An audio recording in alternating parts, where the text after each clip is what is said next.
भोलेनाथ भगवान की। जय बोलिए श्री शांतिनाथ भगवान की। जय बोलिए चिंतामणि पार्श्वनाथ भगवान की। जय बोलिए वर्तमान सत्सनायक महावीर भगवान की। बरासों वाले बाबा महावीर भगवान की। 2400 तीर्थंकर भगवान की। जय बोलिए परम पूज्य तपस्वी सम्राट आचार्य गुरु 108 सन्मति सागर जी महाराज की। आचार्य 108 सुनील सागर जी महाराज की। द्वादशांग जिनवाणी माता की।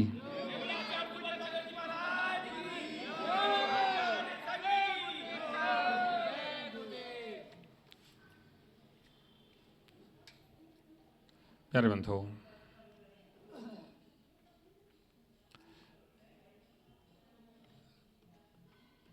छोटी छोटी चीजें बहुत बड़ी हो जाती हैं अगर वह क्रम से की जाए तो। छोटे छोटे काम भी बहुत बड़े हो जाते हैं अगर क्रम से उसको किया जाए तो।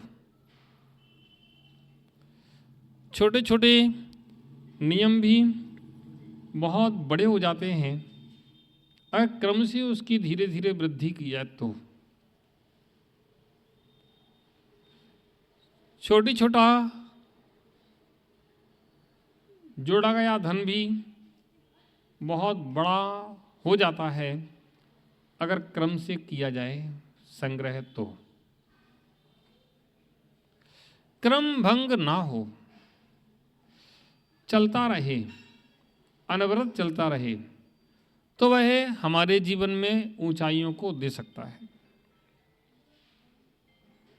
चाहे वह व्रत नियम हो, चाहे व्यापार का क्षेत्र हो, चाहे वह घर गृहस्थी का क्षेत्र हो, चाहे सामाजिक कार्य का क्षेत्र हो, किसी भी क्षेत्र में व्यक्ति रहता है और वह थोड़ा थोड़ा करता है तो थोड़े थोड़े से ही वह बहुत बड़ी ऊंचाइयों को प्राप्त कर लेता है। बस उसका संकल्प आगे बढ़ने का होना चाहिए। जिसका संकल्प जिस क्षेत्र में वह है उस क्षेत्र में आगे बढ़ने का है तो वह धीरे धीरे बहुत आगे बढ़ जाता है। किसी भी क्षेत्र में हो, जिस भी क्षेत्र में हो, अंदर से संकल्पबद्ध है कि नहीं मुझे आज कुछ और करना है, आज मुझे और करना है।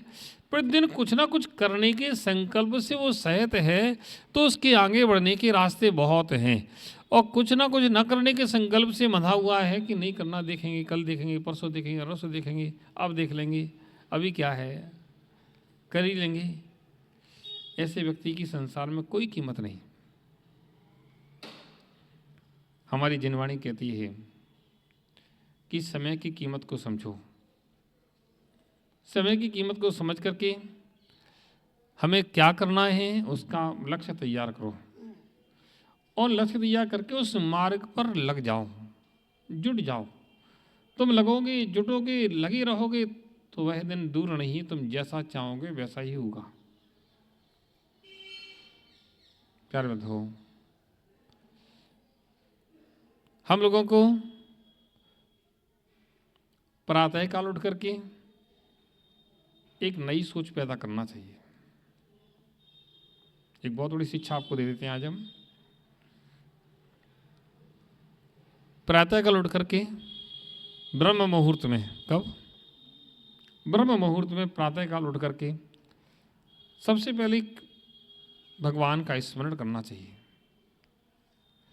10 मिनट 15 मिनट शांति से बैठ करके भगवान का स्मरण करें, ओंकार ध्वनि निकालें, ओंकार की ध्वनि के साथ में पंच परमेष्टि वाचक मंत्र का जाप करें। उसके बाद फिर अपने दिन का प्रारंभ करें। पंच परमेष्टि मंत्र का स्मरण से, ओंकार के स्मरण से आपकी नेगेटिव ऊर्जा वहाँ समाप्त होती है और पॉजिटिव ऊर्जा चालू होती है।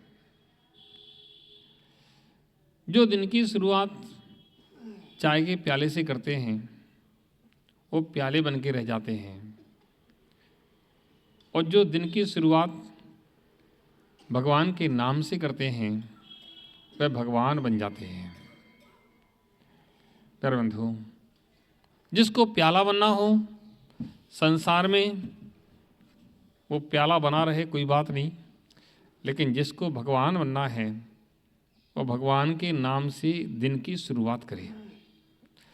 जब दिन की शुरुआत भगवान के नाम से करते हैं तो हमारे संसार के काम तो होते ही हैं, वो रुकने वाले नहीं हैं, और भगवान के पास भी यानी हम निर्वाण की प्राप्ति भी कर लेते हैं।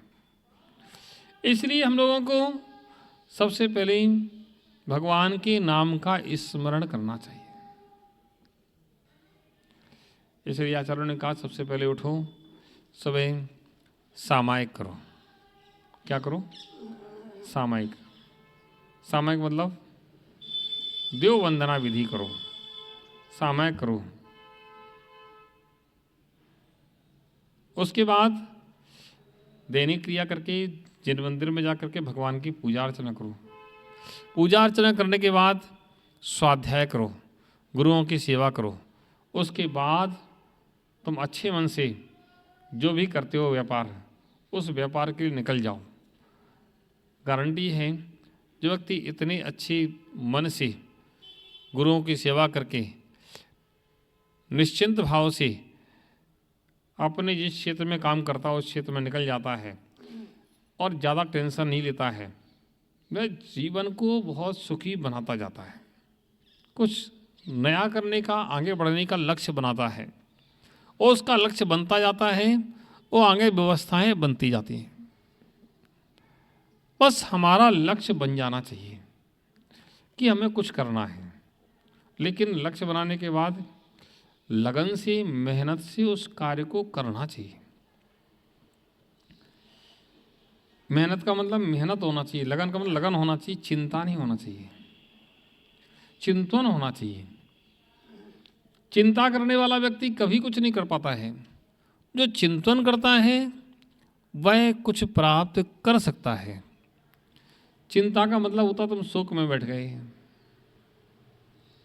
कि कैसे होगा, अब ये हो गया, ये काम बिगड़ गया, ये काम ऐसा हो गया, ये बिगड़ गया, क्या करेगा वो। चिंतन का मतलब होता है कि इस कार्य को किस विधि से किया जाए कि हमारा कार्य संपन्न हो। जब हम चिंतन करते हैं तो कार्य की संपन्न होने के रास्ते खुलते हैं।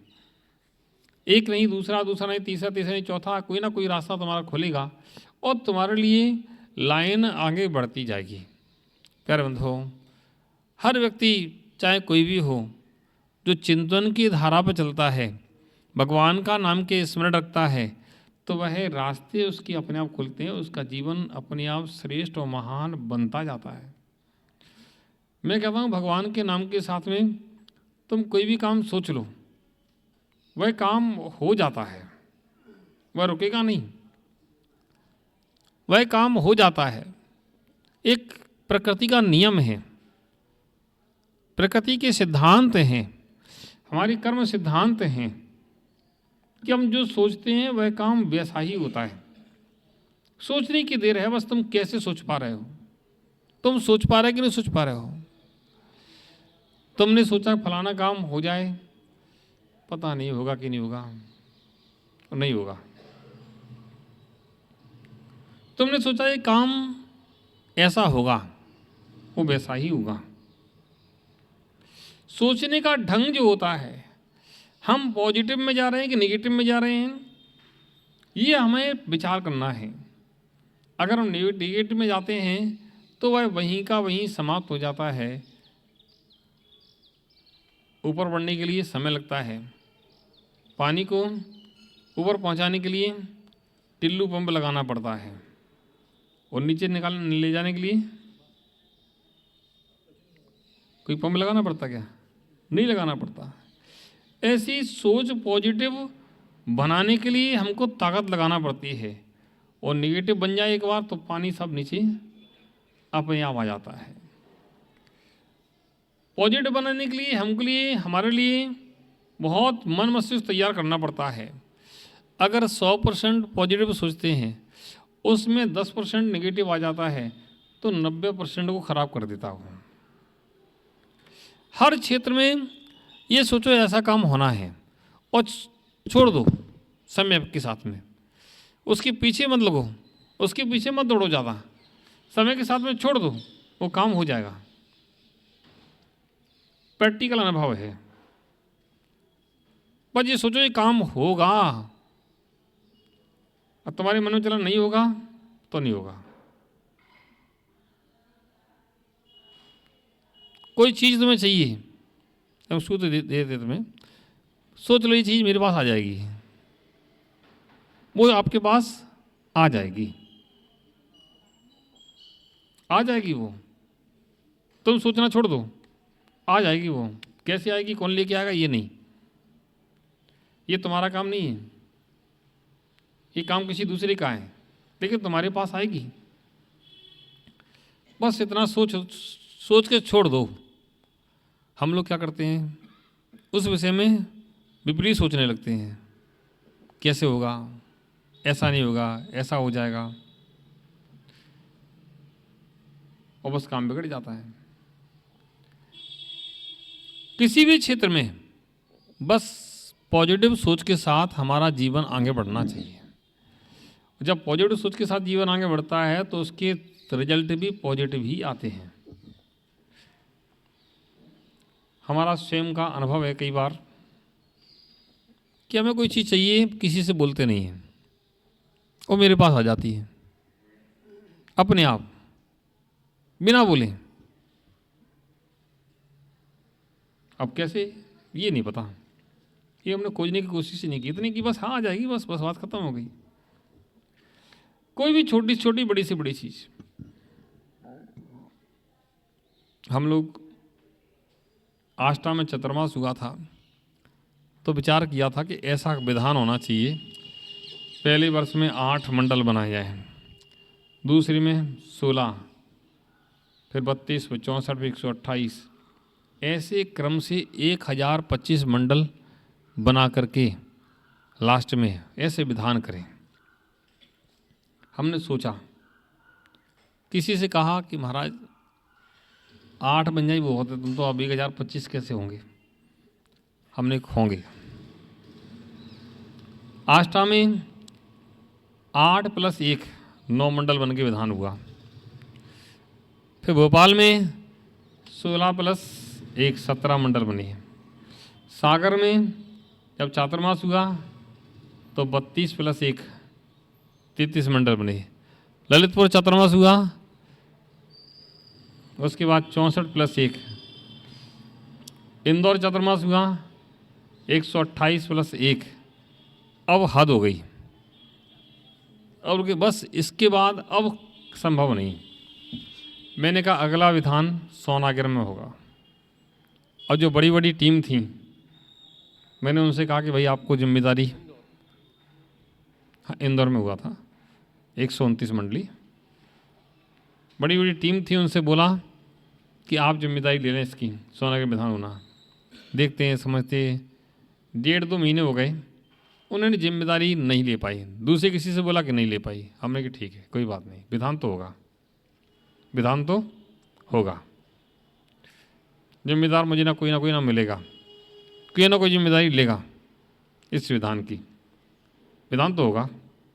बस बोल दिया, निमित्त बने, लोग मिले, जुड़े, और सोनागिर में 257 मंडली विधान हो गया।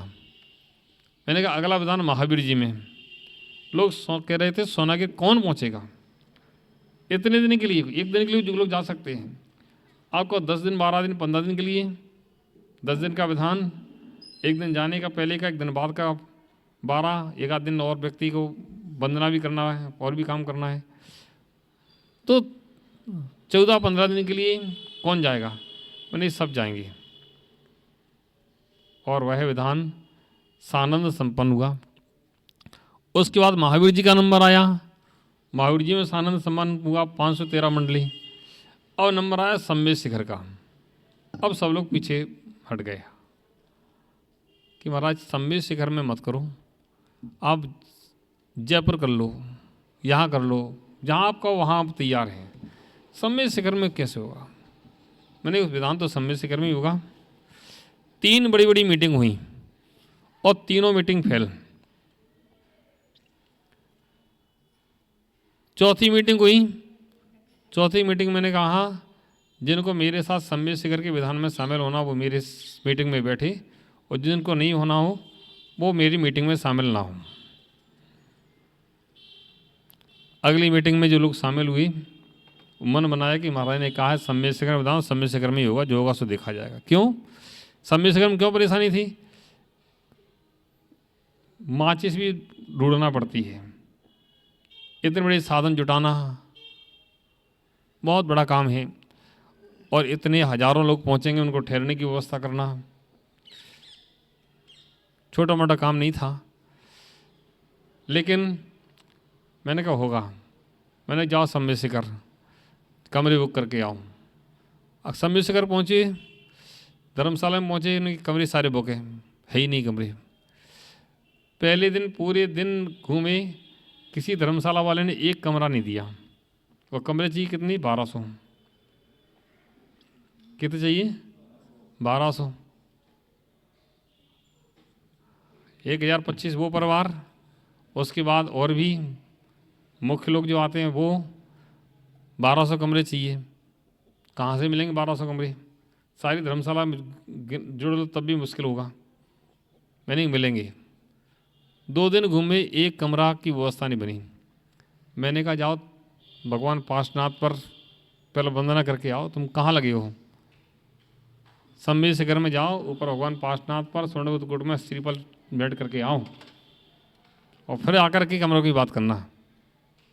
अगले दिन लोग गए, पर्वत पर चढ़े, वंदना की, सच्चे भाव से श्रीफल चढ़ाया, और फिर नीचे आए, फिर बात की। तो 13पंथी कोटि वाले के 150 कमरे हमारे पास हैं, वो तो मिल जाएंगे। फिर दूसरे धर्मशाला पे गए, उनकी हमारे मिल जाएंगे। और 800 कमरे बुक करके वो मेरे पास 3-4 दिन बाद 5 दिन बाद आए कि महाराज कमरे तो ऐसे बुक हो गए। मैंने बढ़िया किया, हमने और करके आओ जाओ। 15 दिन बाद फिर गए, फिर जालंग वालंग ढूंढा रखी तो कमरे की, तो वो भी मिल गए। पूरी तैयारी करके आ गए। अब लोग जाएंगे कैसे? कौन जाएगा? इतने कमरे बुक तो कर लिए, ये पैसा फालतू नहीं चले जाए, मेरी चिंता मत करो। और सम्य शिखर में भी 1025 की जगह 1100 परिवार पहुँचे। नहीं, 1100 परिवार बुक थी, खुद कम पहुँचे। कुछ लोग नहीं जा पाते, कुछ लोग पहुँच करके वापस लौट जाते हैं। कहने का तात्पर्य है कि आप देखो, सोच लो कि कोई काम करना है तो प्रकृति उस काम को करने के लिए अग्रणी हो जाती है। आप सोचना भर है, आपको करना नहीं है। करने वाला को दूसरा है, करने वाली शक्तियाँ दूसरी हैं, वो अपना काम कर रही हैं। हम सोच नहीं पाते हैं, सोच के साथ में हम नेगेटिव सोच पहले रख लेते हैं कि ऐसा हो गया तो, ऐसा नहीं हुआ तो, ऐसा हो गया तो। जो नेगेटिव सोच के साथ बैठता है वह कभी जीवन में सफल नहीं होता या आधा अधूरा रहता है। सम्यक मार्ग पर तुम सोच रहे हो, तुम्हारे जीवन में अच्छा सोच है, तो तुम्हारे जीवन में विकास के मार्ग अपने आप खुलेंगे। हम लोग तो कुछ किसी से मांगते भी नहीं हैं, तब भी बहुत कुछ जो चाहिए सो आ जाता है। कुछ नहीं मांगते तब भी आ जाता है। लोगों को कैसे पता चल जाता पता नहीं। हम लोगों ने रांची में थे तो एक बार मेरी घड़ी टूट गई थी। घड़ी थी, टूट गई। मैंने घड़ी चाहिए यार, एक छोटी सी घड़ी, कोई कहा किसी से नहीं, बस सोच लिया घड़ी चाहिए, घड़ी आ जाएगी चलो, और भूल गए। 3 दिन बाद एक व्यक्ति आया, हमारे जो भक्त थे भोपाल के पहुँचे और 2 घड़ी लेके पहुँचे कि महाराज आपके लिए घड़ी लेके आए। मैंने किसने मंगाई थी? किसी ने नहीं मंगाई, तब ले आए। हमने ठीक है। मैंने कहा कि बड़ी है, मैं छोटी चाहिए, इसको वापस ले जाओ। मैंने हम लाए, हम वापस तो नहीं ले जाएंगे, हम छोटी और भिजवा दें। हमने भिजवाना मत अब तुम। मैंने 2 घड़ी थी उठा के रख दी एक तरफ। मैंने कोई आगा दे देंगे किसी को, अपने मतलब की नहीं है, इतनी बड़ी बड़ी बैग में रखेंगे तो हटा दी उसको। 2 दिन बाद कलकत्ता से एक सज्जन पहुँचे। कभी हम कलकत्ता गए नहीं, कभी कोई मिले नहीं, कभी गए नहीं, किसी को नहीं जानते। वो दर्शन करने के लिए आए और एक घड़ी लेके आए। छोटी सी, कि महाराज ये घड़ी आपके लिए। और जैसी हम सोच रहे थे वैसी थी। मैंने ठीक है रख दो यहाँ। किसने मंगाई? मैंने किसी से कहा ही नहीं, किसी से नहीं कहा, आ गई। पंचांग बनाना था हमें एक, हमने कि इस विधान का आज अंतिम विधान है जी, इस पंचांग का विमोचन होना चाहिए। लेकिन अब बने कैसे? आधार तो चाहिए कुछ। ठीक है, सोच लिया, बस बात खत्म हो गई, भूल गए। 7 दिन बाद एक कोरियर से पंचांग आ गया मेरे पास, जियालाल का। जियालाल का पंचांग आ गया। कभी नहीं आया जीवन में, कभी मंगाया नहीं, आया भी नहीं। कहाँ से आ गया पता नहीं, किसने भेजा पता नहीं, मैंने किसी से बोला भी नहीं और किसी को पता भी नहीं मैं क्या सोच रहा हूँ, और आ गया। ऐसे एक नहीं कई घटनाएं हैं। अभी हम लोग पिछले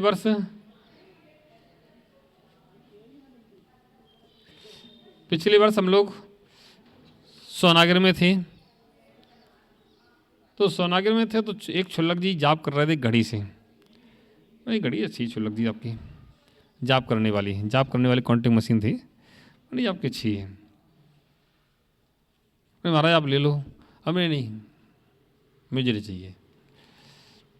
ग्वालियर आए तो एक लड़का आया, वो मेरे पास 7 घड़ी लेके आया, वही वाली। मुरैना से आया, मुरैना कभी हम गए नहीं, उसको जानते नहीं, वो लेके आ गया और दे गया। मैंने कि नहीं चाहिए। नहीं महाराज आपके लिए लेके आए हैं, पूरे संघ के लिए। हमने ठीक है रख जाओ। वो आज दिन के बाद, उसके दिन बाद आज तक नहीं आया। वो किसने बुलाया था? सारी बात ये प्रकृति तुम्हारी सुनती है। ये प्रकृति तुम्हारी सारी बात सुनती है, इस बात का ध्यान रखो। क्या कह रहे हैं हम? प्रकृति तुम्हारी सारी बात सुनती है, सब सुन रही है। तुम जो कह रहे हो सुन रही है। तुमने जो पॉजिटिव बात कही वो भी सुन रही है, नेगेटिव बात कही वो भी सुन रही है। तुमने पॉजिटिव कोई बात कही वो पूरी सुनी उसने, और तुमने नेगेटिव कही ऐसा नहीं होगा, कैसे होगा? तो उसने वो सुन ली, वो पहले कट कर दिया उसने, वो चाहते ही नहीं है, कट कर दो उसको। और तुमने सोचा कि पॉजिटिव पूरी नहीं ऐसा होगा, तो उसने सुन लिया है, वो होगा काम, वो रुकेगा नहीं। सोचा है तुमने, अब प्रश्न हो सकता है प्रकृति क्या है? अपन कर्म कितने होते हैं? कितने होते हैं? 8 कर्मों में कितनी प्रकृतियां होती हैं? 148 प्रकृतियां। वो सब कर्म हैं।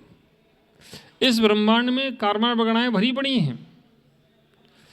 इस ब्रह्मांड में कार्बन बगड़ाएं भरी पड़ी हैं। हम जैसा सोचते हैं वो कार्बन बगड़ाएं वैसी हमारे पास आती हैं, और वैसे ही कर्मों का बंद होता है, और वैसे ही कर्मों का आश्रय होता है, बंद होता है, और वही विपाक आता है तो उसका फल दे करके वो जाते हैं। अलग से कुछ नहीं है। जैन सिद्धांत से हट करके संसार में कुछ भी है ही नहीं। हम उस सिद्धांत को फॉलो नहीं कर पाते। हम कैसे करें, हम उस बात को नहीं जानते हैं, इसलिए हम लोग परेशान होते हैं। जो जानते हैं वह सफल होते हैं। बस जानने वाला चाहिए, और बस संकल्प दृढ़ वाला चाहिए। दृढ़ संकल्प लेकर कोई काम करता ना, तो सिद्धांत उसकी हाथ की रेखाएं भी बदल जाएंगी। बदली अंदर से ऐसा काम होना चाहिए, होगा यही होगा, ऐसा ही होगा, होगा होगा होगा। जब ऐसी सोच पर बैठते हैं तो वैसा ही काम होता है, वैसा ही होता है। इसलिए हम लोगों को हर क्षेत्र में अपनी पॉजिटिव सोच बनाना चाहिए, नेगेटिव नहीं। हम लोग जब घर पे थे, आज से लगभग 20 साल 25 साल पहले की बात कर रहे हैं, बताने की बात नहीं, लेकिन फिर भी शिक्षा की दृष्टि से। तो हमने अपने शरीर के पिताजी से कहा कि ऐसे ऐसे कुछ हम काम करना चाहते हैं, करो, नहीं करो। क्या चाहिए? हमें चाहिए कुछ नहीं, आशीर्वाद चाहिए। कैसे करोगे? मैंने हम कर लेंगे, आप तो आशीर्वाद दे दो। मैंने 50 लोगों से पूछा होगा ऐसा करना चाहते हैं, और 50 ने मना किया कि ये काम आप करोगे सफल नहीं होगे। कितने लोगों ने? 1% भी ऐसे नहीं थे, एक व्यक्ति भी नहीं था जिसने कहा हो कि सफल होगा। और जब 50 लोग एक बात कह दें, एक ही बात कहें 50, तो आप लोग क्या करोगे? हैं? 4 ही मने करते तो 5वीं से पूछने नहीं जाओगे। 50 से पूछा, 50 ने मना किया, 51 वाला ने हाँ किया, हमने हाँ किया तो हम तो यही करेंगे और सफल होंगे। और किया भी, और बिना प्रयास के सफल हुआ। इतना सफल हुआ कि हम बता नहीं सकते। जो लोग मना कर रहे थे वो आके देख रहे थे ये चला कैसे। बस इतना ही था कि सोच पॉजिटिव थी कि काम हमारा होगा।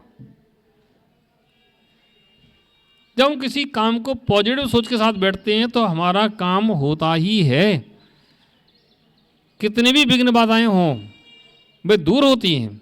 हाँ, समय पर छोड़ दो। तुम सोचो आज ही हो जाए, धैर्य रखो, धैर्य, समय आने दो। समय आने पर वो सारा काम होगा जैसा तुम सोच रहे हो। बस सोच ऐसी ही होना चाहिए कि होगा। आज नहीं कल होगा, महीने बाद होगा, 2 महीने बाद होगा, 6 महीने बाद होगा, साल भर बाद होगा, होगा, बस रुकेगा नहीं। बस इस सोच के साथ हम जीवन जिए। ऐसे ही जीवन में ये तो सांसारिक बातें हो गई कि संसार में बढ़ने के लिए, बस ऐसे ही मोक्ष मार्ग पर बढ़ने के लिए। अगर हम मुनि बनना चाहते हैं, आर्य का माता जी बनना चाहते हैं, कल्याण करना चाहते हैं, समाधि करना चाहते हैं, तो हमारी सोच में होना चाहिए कि हमें ऐसे करना है। आपको वैसे रास्ते खुलेंगे, वैसे रास्ते बनेंगे, आप वैसा कर लोगे। ऐसे अपने साथ में हम लोगों को बहुत अच्छी पॉजिटिव सोच के साथ में जीवन जीना चाहिए और हमेशा परोपकार की भावना रखना चाहिए। गलत बात नहीं सोचना चाहिए।